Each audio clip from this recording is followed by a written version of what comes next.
The number of COVID-19 cases in correctional service centers is nearing the 5,000 mark. Around 3,162 officials have tested positive since the outbreak. Overall, correctional service centers have recorded 4,864 cases. 1,362 of those are active. In May, President Cyril Ramaphosa placed selected categories of sentenced offenders on parole to curb the spread of the virus. For more on this, we joined by the Department of Correctional Services spokesperson Singabako Ngumalo, who joins us via Skype. Singabako, good evening. Thanks for your time on ENCA. So speak to us about the provinces that have seen more cases. Are you seeing more inmates testing positive, or is it more officials? A very good evening, and thank you for having us. On the contrary, it's a very interesting picture, because at the beginning, many people thought that inmates will be the worst affected, but we've seen something different. We have a total of 4,916 cases, and 3,211 are officials, with only 1,705 being inmates. But the number of recoveries is what has really been giving us strength, because we are having 3,603 recoveries, which equates to 73%. It's even surpassing the country's recovery rate, which is hovering around 60%.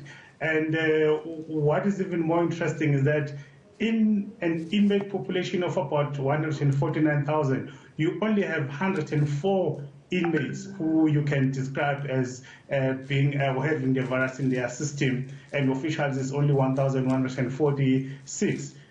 This does indicate that the measures that we've put in place are working. Yes, we want to get to a 0 cases, 100% recovery, but it's work in progress, and I think we are in it, and we are making good progress. What measures have you taken to ensure the safety of not only those officials but the inmates as well? Because what we've heard from people from inside the prisons is that they're not happy, some of them, with the safety measures that have been implemented.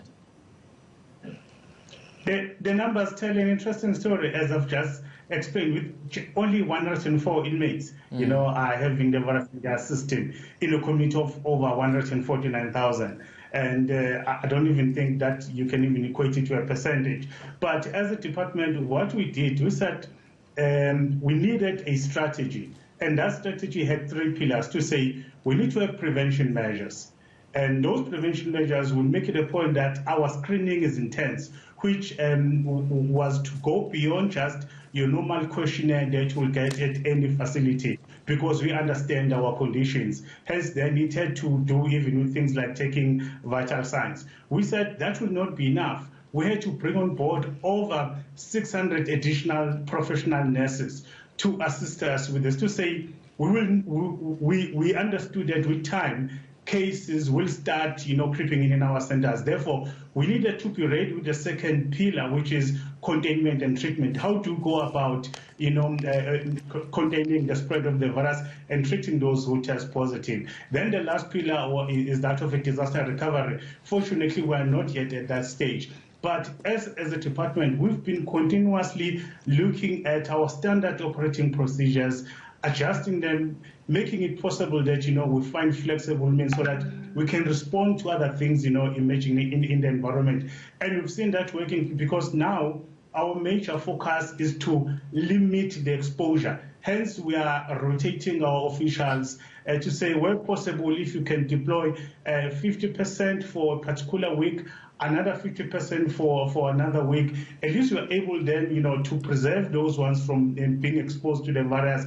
And it's a very flexible system. We see it as an innovative mean, in our environment, so that you don't expose all your workforce, yet at the same time you don't compromise your core business. It's been working for us, but we do know that the peak is only starting now. So therefore we need to be ready, and we need to respond with speed. How far are you with the process of releasing around 19,000 prisoners? The announcement was made by the president, and that was to deal with overcrowding in prisons. How advanced is that process? That process is progressing very well. Some may say, but the speed is not at what they expected. And justifiable, so we can defend ourselves in saying, thus far we've only placed out 8,145, which talks to 768 males and 537 females. The reason being, it's your normal parole placement. The only difference is that it's a special dispensation looking at those classified group of low risk, meaning the parole board still have to process all those cases, on the case by case, and they also need to make it a point that their parole conditions are attached to each and every person, and then there's a support system for each and every individual, so that you are able to limit people going back into the life of crime in no time. So it's progressing. Yes, the speed can be improved, but the risk is much greater. We've got to follow through all those necessary processes so that we do not expose people out there. But at the end of the day, you're dealing with overcrowding in hospitals. So how are you making sure that you expedite that process without, of course, risking some of the boxes you need to tick? So the 1,200 or 1,100 or so that still need to be released, are you expecting that may happen in the next month, in the next 2 months? What's the timeline? We process these cases on a daily basis. Our case management committees are hard at work, the parole boards are hard at work, you remember that you've got to follow through all those necessary processes, meaning you've got to also contact the victims of crime, they've got to participate. So, and unfortunately, you cannot circumvent that. Even if it means it takes us much longer, so be it, because, the risk is much greater. We've been criticized quite harshly for releasing people prematurely and people who are not being ready. So as the department, we've got to make it a point that it's watertight and that at no point, we put the lives of people at risk. And we said, let's try to push it, but at the same time, we can't circumvent any of that, so that at the end of the day, we'll be comfortable as a department that people whom we've placed out rightfully deserve to be out. All right. Thank you so much for your time. That's the Department of Correctional Services spokesperson, Singamako Nxumalo, joining us there via Skype.